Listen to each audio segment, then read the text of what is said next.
आज से हम परमहंस योगानंद जी की बुक ऑटोबायोग्राफी ऑफ अ योगी की एक ऑडियो सीरीज शुरू करने जा रहे हैं। यह बुक अपने आप में एक मेंटोर का काम करती है। जिस किसी ने भी इस बुक को पढ़ा है, इस बुक ने उसकी चेतना की गहराइयों को छुआ है। इस बुक के लिखने की भविष्यवाणी 19वीं शताब्दी के गुरु लाहिड़ी महाशय ने पहले ही कर दी थी। उन्होंने कहा, मेरे चले जाने के लगभग 50 वर्ष पश्चात मेरा जीवन वृत्तांत पश्चिम में योग के प्रति गहन रुचि जागने के कारण लिखा जाएगा। योग का संदेश विश्व भर में छा जाएगा। यह मनुष्य के भाईचारे को स्थापित करने में सहायता करेगा। कई वर्ष पश्चात लाहिड़ी महाशय के उन्नत शिष्य स्वामी श्री युक्तेश्वर जी ने यह भविष्यवाणी श्री योगानंद जी को बताई। उन्होंने कहा कि उस संदेश के प्रसार में तुम्हें अपनी भूमिका निभानी होगी और उस पवित्र जीवनी को लिखने में भी। ऑटोबायोग्राफी ऑफ अ योगी को लिखने में योगानंद जी ने कई वर्षों तक का काम किया। इस पुस्तक के पूर्ण होने पर योगानंद जी ने भगवान का धन्यवाद किया और कहा, यह पुस्तक लाखों लोगों का जीवन बदल देगी। जब मैं चला जाऊंगा, यह मेरी संदेशवाहक होगी।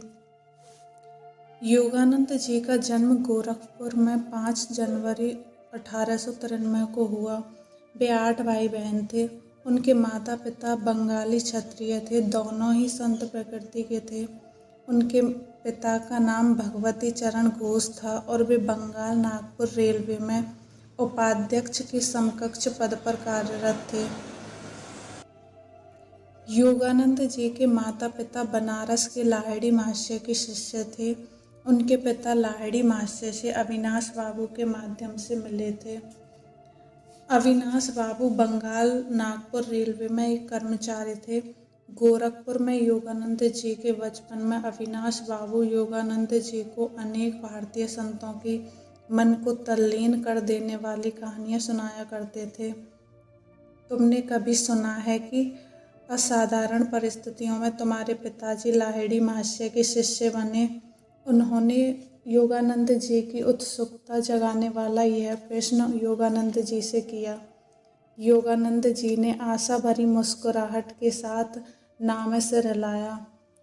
तुम्हारे जन्म से कई वर्ष पहले मैंने अपने वरिष्ठ अधिकारी अर्थात तुम्हारे पिताजी से अपने गुरु का दर्शन करने बनारस जाने के लिए 1 सप्ताह की छुट्टी देने की याचना की, पर तुम्हारे पिताजी ने मेरी इच्छा का उपहास किया।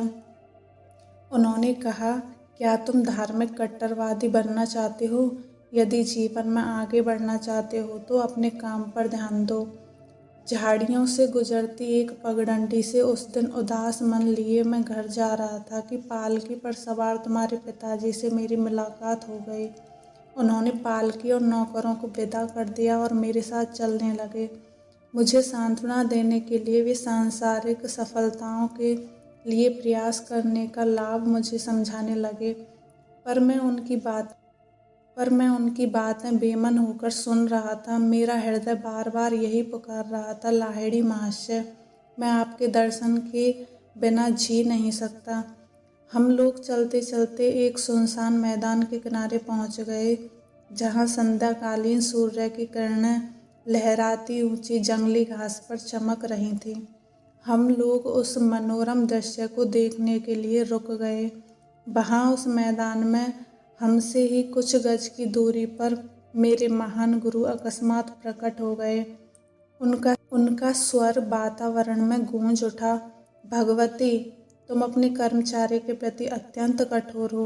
इसके साथ ही वे जिस रहस्यमय ढंग से प्रकट हुए थे, उसी रहस्यमय ढंग से अंतर्धान हो गए।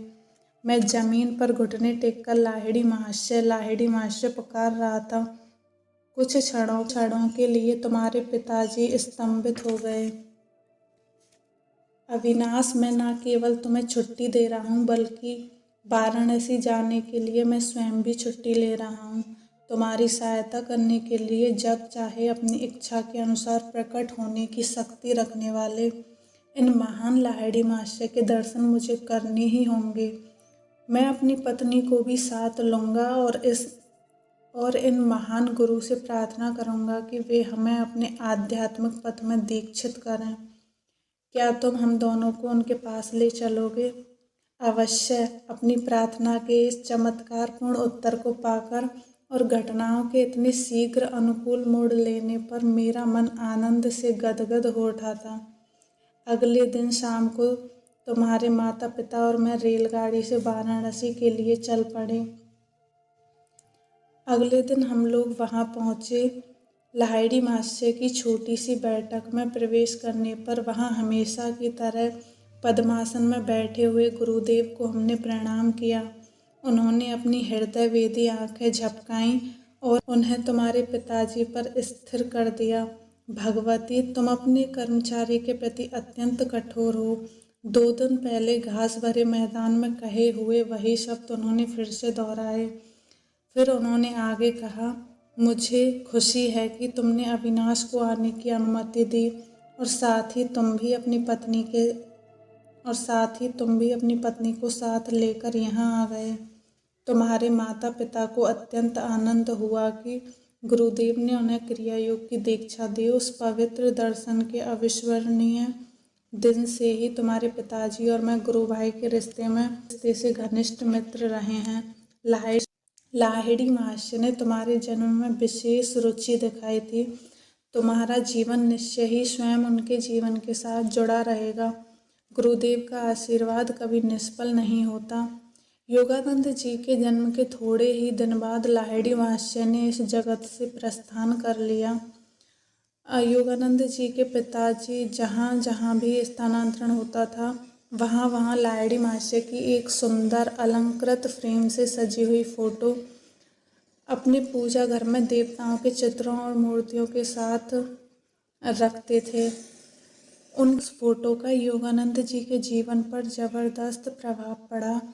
छवि उस ध्यान में प्राय योगानंद जी देखते थे कि उनकी छवि उस छोटे से फ्रेम से बाहर आ गई है और जीवित रूप धारण कर योगानंद जी के सामने बैठ गई है। जब योगानंद जी उनके ज्योतिर्मय शरीर के चरणों का स्पर्श करने का प्रयास करते, तब वे बदलकर पुनः चित्र बन जाते। पहले पहले तो योगानंद जी दुखी होते थे कि वे शारीरिक रूप से जीवित नहीं हैं, किंतु जैसे जैसे योगानंद जी उनकी गुप्त सर्वव्यापकता का पता चलता गया, वैसे वैसे योगानंद जी का दुख कम होता गया। अपने उन शिष्यों को जो उनके दर्शन के लिए अति लालायित रहते थे, लाहिड़ी महाशय प्राय लिखा करते थे, जब मैं सदा तुम्हारे दिव्य दृष्टि की पहुँच में हूँ तो मेरे अस्थि मांस को देखने के लिए आने की क्या आवश्यकता है। आज के लिए बस इतना ही। धन्यवाद।